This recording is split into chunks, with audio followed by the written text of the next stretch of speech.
우리가 영적으로 답답하고 힘들다고 실망하기에는 아직 이릅니다. 예수님이 부활하시기 직전 예수님을 따르던 모든 사람들이 그랬습니다. 그들의 상태는 우리보다 훨씬 더 했습니다. 예수님을 따르던 제자들은 십자가 죽음 이후 막연하고 슬픔만 가득하고 숨죽이며 후회하는 이들도 있었을 것입니다.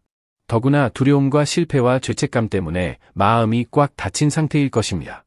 마리아는 예수님의 무덤을 찾아가면서 슬픔이 가득했습니다. 더구나 예수님의 시신이 없어진 것을 알았을 때는 너무나 두려웠습니다.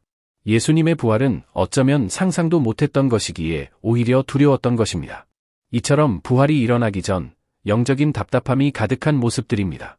그런데 부활하신 주님을 만난 후 마리아는 감격했습니다. 제자들에게 예수님이 부활하셨다는 소식을 전하러 달려가는 마리아의 얼굴은 환희 그 자체였습니다. 유대인들을 두려워하여 모인 곳에 문들을 닫고 있었던 제자들에게 부활하신 예수님이 오셔서 요한복음 20장 21절 너희에게 평강이 있을지어다 라고 말씀하셨을 때에 아마도 가슴이 터질 것 같았을 것입니다. 그래서 너무 기쁜 나머지 생시인가? 꿈인가? 하여 믿지를 못했습니다. 그런데 부활하신 예수님은 다시 사명을 주십니다. 21절 아버지께서 나를 보내신 것 같이 나도 너희를 보내노라. 두려움, 죄책감, 실패에 대한 마음들로 인해 자신감과 소망을 잃어버린 채 숨죽이고 하루하루 살 날을 고민하고 있는 제자들에게 예수님은 정말 이해하기 어려운 말씀을 하신 것입니다. 이 상황에서 사명이라니.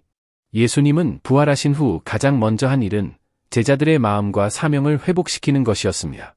그리고 요한복음 20장 23절 너희가 누구의 죄든지 사하면 사하여질 것이요 누구의 죄든지 그대로 두면 그대로 있으리라 하시니라. 제자들에게 예수님의 죄사함의 권세를 전할 수 있는 복을 주신 것입니다.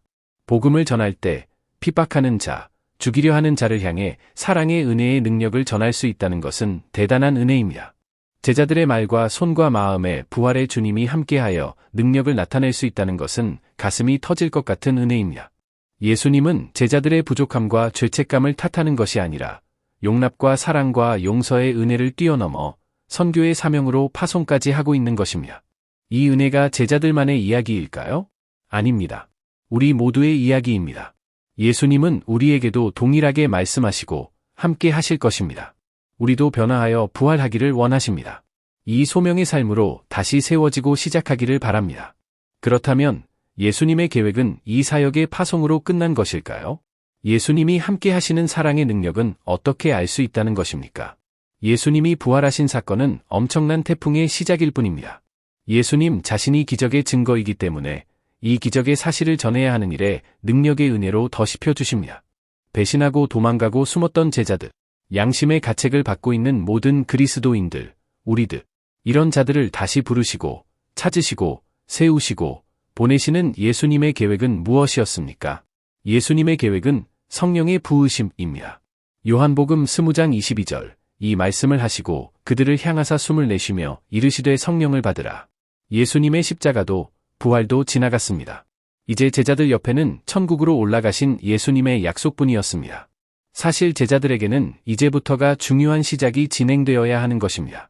사복음서는 예수님의 부활과 승천으로 끝났습니다. 반면 제자들은 이제부터 사명을 시작해야 할 사도행전의 삶입니다. 이런 사실을 아시는 예수님의 계획은 성령행전, 사도행전으로 역사되는 것입니다. 제자들은 가장 많이 준비되어 있는 사람들이었습니다.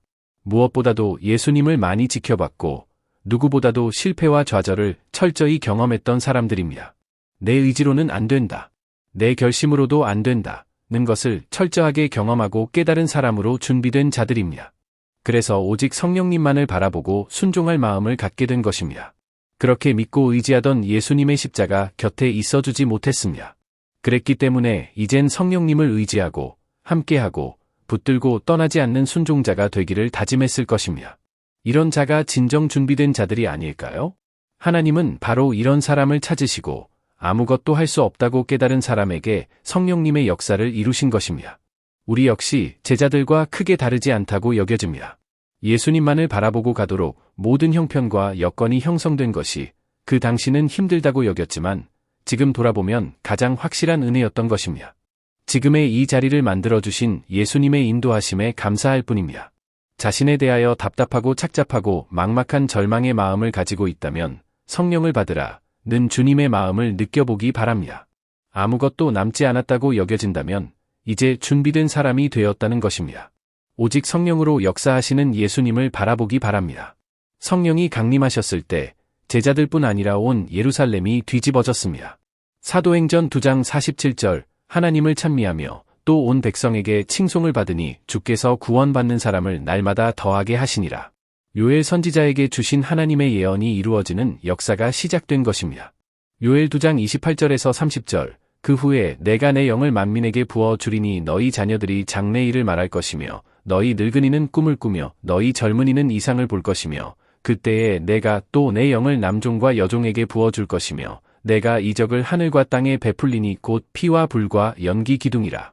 마가 다락방에 성령이 임하신 지 2000여 년이 지난 지금 우리는 이 예언이 이루어지고 있음을 보고 있습니다. 성령의 역사는 전 세계로 퍼져나가서 만민에게 부어지고 우리나라에도 성령의 바람이 임한 것입니다. 예언의 말씀은 지금도 진행되고 있으며 우리들에게 순종의 동참을 원하고 계십니다.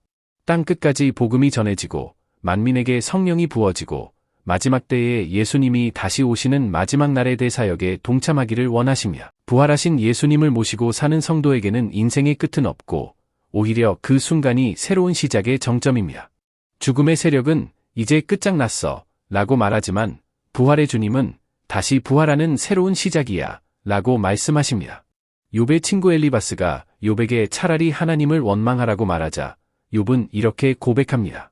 욥기 23장 10절에서 14절 그러나 내가 가는 길을 그가 아시나니 그가 나를 단련하신 후에는 내가 순금같이 되어 나아오리라. 내 발이 그의 걸음을 바로 따랐으며 내가 그의 길을 지켜 치우치지 아니하였고 내가 그의 입술의 명령을 어기지 아니하고 정한 음식보다 그의 입의 말씀을 귀히 여겼도다. 그는 뜻이 일정하시니 누가 능히 돌이키랴. 그의 마음에 하고자 하시는 것이면 그것을 행하시나니 그런즉 내게 작정하신 것을 이루실 것이라. 이런 일이 그에게 많이 있느니라.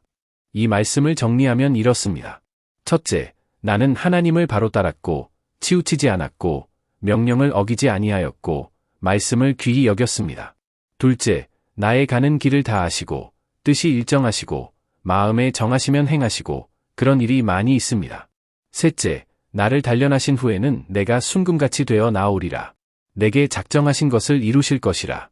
하나님은 우리를 사랑하시기에 고난으로 훈련시키시고 부활하신 예수님을 온전하게 만나기를 소원하시고 성령 충만을 받아 나아가기를 원하고 계획하고 있음을 말씀하십니다. 따라서 부활하신 예수님을 내 심령에 오시도록 기도하기 바랍니다. 성령의 역사하심이 있도록 기도하기 바랍니다. 그리고 주님의 손에 맡기고 성령의 권능을 힘입어 힘차게 나아가기 바랍니다. 샬롬.